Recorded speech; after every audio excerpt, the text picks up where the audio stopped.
ça. Il y a une mauvaise alimentation. Et nous avons vu aussi, plus ils sont sédentaires, plus ils développent toutes ces pathologies-là. L'exploration des infrastructures, ça n'existe plus. Celles sont devenues des maisons à habiter des militaires. Il y a la démotivation. Il y a aussi manque d'intérêt. Et il y a la présence de maladies chroniques non transmissibles.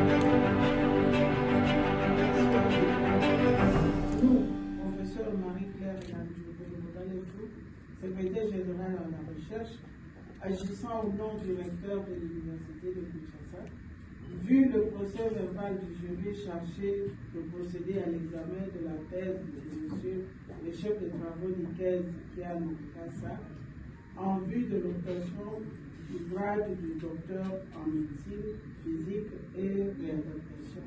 Au candidat précité, le grade de docteur en médecine, physique et réadaptation. En foi de quoi, nous lui remettons le présent diplôme et les insignes de l'université et déclarons qu'il a... Juste un mot pour féliciter le lauréat du jour,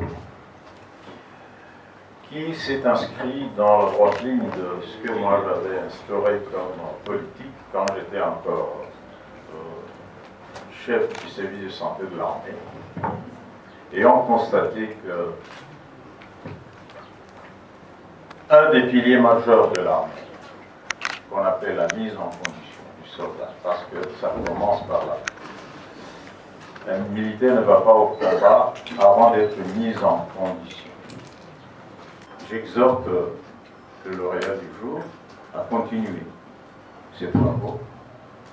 Je demanderai aux représentants du corps de santé militaire qui sont ici de comprendre l'importance de cette thèse qui aujourd'hui s'est limitée à donner, si vous voulez, à décrire la situation, mais il faut aller maintenant en profondeur pour voir quels sont les actes, les actions qui doivent être posées pour que réellement cette mise en condition de nos soldats, une mise en condition indispensable pour l'opérationnalité de notre armée puisse être effective.